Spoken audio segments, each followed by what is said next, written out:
My name is Valerie Johnson. Actually, Valerie Powell Johnson is how I'm known in this building by the landlord. I started this work as a 7A administrator maybe 21 years ago. The reason being is because at the time I had a 2-year-old.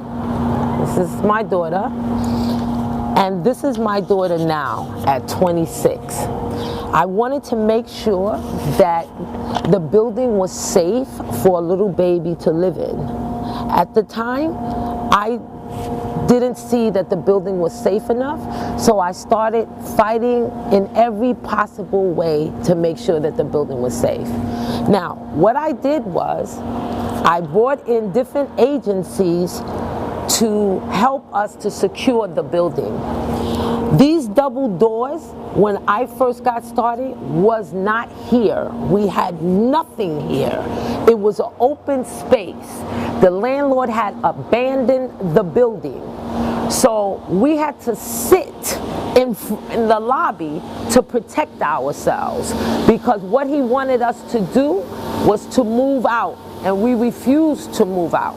So we decided to come together and fight the building.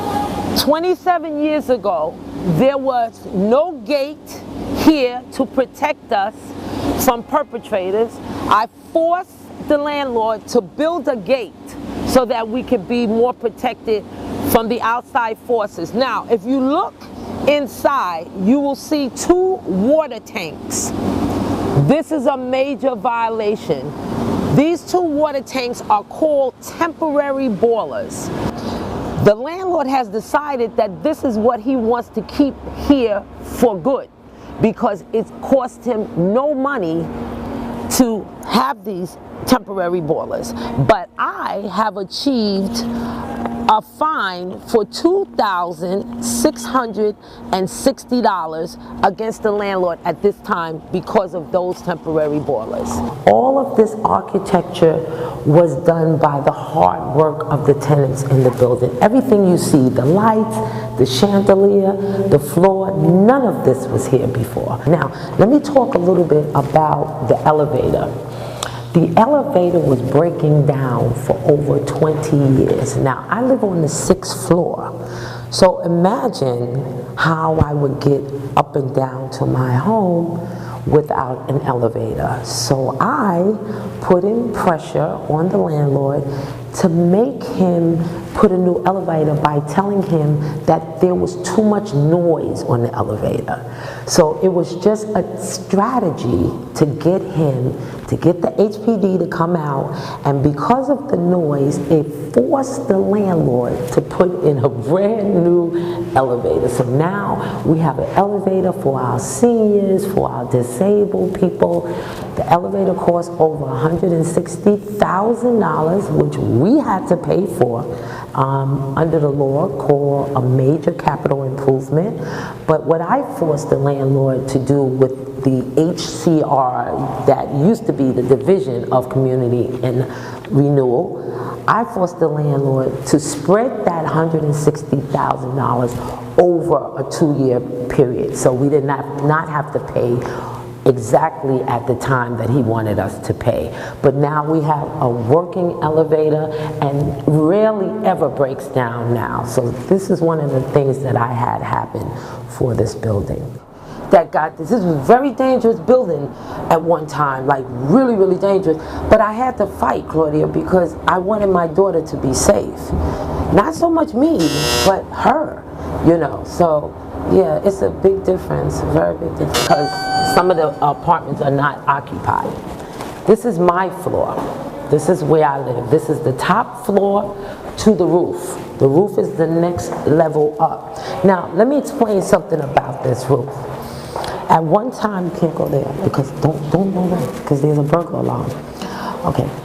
On this floor is where they were doing a lot of drug trafficking. And I wanted to make sure, and let me, by the way, this is my apartment here, 6F.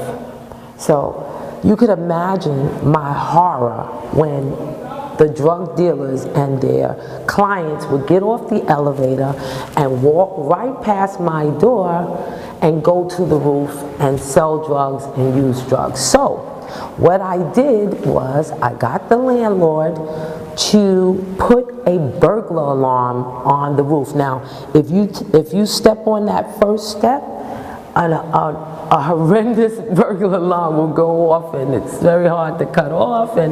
But it has protected us for at least 20 years. So it was a brilliant strategy on my behalf to make sure that that happened. In this building, we used to have all rent-controlled tenants. This is going to be a problem. This is going to be a problem. No, you're going to be very straight. Okay. There used to be all rent-controlled tenants. Now, they lost the tenants because they died. These tenants died. But we still have 4 tenants left. I happen to be one of them. My friend who died here, her apartment was a rent-controlled apartment, and I know what her rent was because I am a 7A administrator. I know all the rents in the building. She was paying $450. Guaranteed, he's going to try to charge, this is a 2-bedroom, one of the biggest apartments in the building. He's going to try to charge $4,000 for this apartment. So we already have in mind that we are going to challenge this apartment and make sure that the rent stays at the legal level.